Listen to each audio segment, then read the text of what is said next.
السلام عليكم ورحمة الله وبركاته. معاكم دكتور محمود أبو صفين، استشاري أول جراحة عامة ومناظير، زميل كلية الجراحين الملكية بإنجلترا. بكلمكم النهاردة من عيادات كنانة.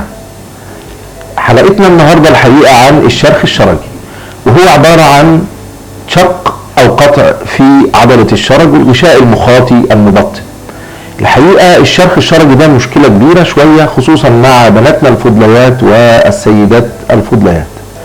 الشرخ الشرجي اسبابه ان احنا عباره عن حزق زياده بسبب امساك، او الناس اللي بتحب تاكل اكل حريف او حراق او الشطه. دول اهم سببين في الشرخ الشرجي. الحقيقه اما بيحصل الشرخ الشرجي زي ما احنا متعودين وبنرسم فرشتاتنا لمرضانا الكرام، ان احنا بنحاول دايما نوضح لهم عضله الشرج نفسها عباره عن كانها ساعه كده، وبنبدا من الساعه 12 فوق وبتكون الساعه 6 تحت. فدايما الشرخ الشرجي لما بيجي اما عند 12 اللي هو 12 دي ناحيه الاعضاء التناسليه، او الساعه 6 ناحيه الظهر من ورا. وزي ما بنبين في الرسم دايما ان الشرخ بيجي هنا يا اما شرخ امامي يبقى ده عند الساعه 12، او شرخ خلفي عند الساعه 6. الحقيقه الشرخ ده بيبقى حزق او شط او الاثنين مع بعض، وفي سيداتنا الفضليات في وقت الولاده بتشارك في موضوع الحزق طبعا للاسف. انما الشرخ طالما حصل بنقسمه دايما يا اما شرخ حاد او شرخ مزمن. شرخ الحاد بيبقى عباره عن اسبوع اسبوعين بس المريض تعبان، وعشان كده بنقول دايما نيجي نكشف هنا في الوقت ده، ما تستناش يا فندم اما يبقى الشرخ مزمن. فالشرخ الحاد بابسط علاج بيروح بفضل الله. انما لو حولته المزمن في اوقات العلاج ما بيديناش النتيجه اللي احنا عايزينها. فالشرخ الحاد اسبوع او اسبوعين، لو عدت 3 اسابيع اكثر من 3 اسابيع بيكون جلدايه صغيره، دي معناها ان بدا الشرخ يضيق في الشرج. وبيبقى طالما الشرج ده للاسف بنضطر ان احنا نزود شويه في العلاج عن العلاجات البسيطه. طيب مضاعفاته ايه؟ ابدا حاجات بسيطه، ان ممكن يحصل شويه نزيف بسيط، التهاب حول الشرخ. الحاجه الاصعب شويه ان يحصل ناسور ورا الشرخ للاسف، او ممكن يعمل حته خراج صغير. لما اصعب حاجه ان الشرخ خصوصا لو حصل امامي وخلفي، يعني شرخين مع بعض، يضيقوا الشرج جدا.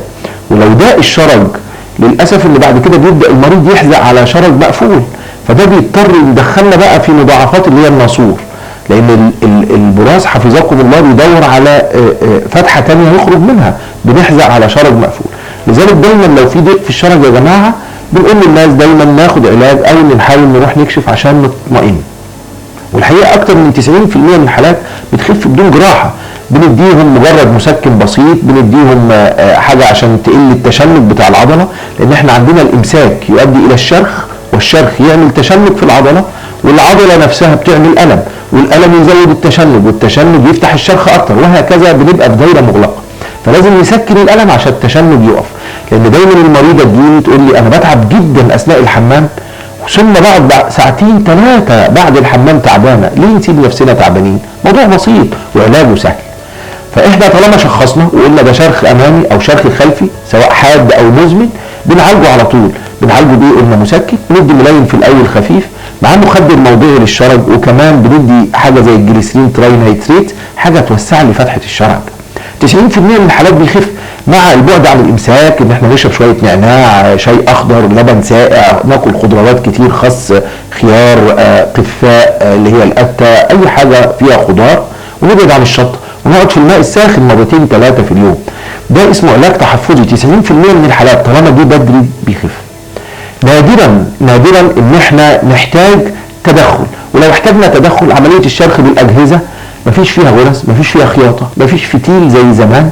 دي بنشيل الشرخين بالجهاز وبنوسع عضله الشرج ونظبط الصمام، الامر بينتهي. كل اللي عملت شرخ خصوصا لو في ضيق معاه في الشرج، ليه بتقول انا كنت سايبه نفسي تعبانه التعب الرهيب ده طالما المساله بسيطه. الاجهزه الحديثه يا جماعه ما خلتش، وبفضل الله سبحانه وتعالى الامر بسيط. اي تعب او اي حاجه يعني طمنونا عليكم، وان شاء الله باذن الله الموضوع بسيط. وحلقه جايه ان شاء الله من كنانه تكون عن موضوع تاني. موضوعنا النهارده كان عن الشرخ الشرجي بدون جراحه من عيادات كنانه. معاكم دكتور محمود ابو صفين، استشاري اول جراحه عامه ومناظير. مع السلامه.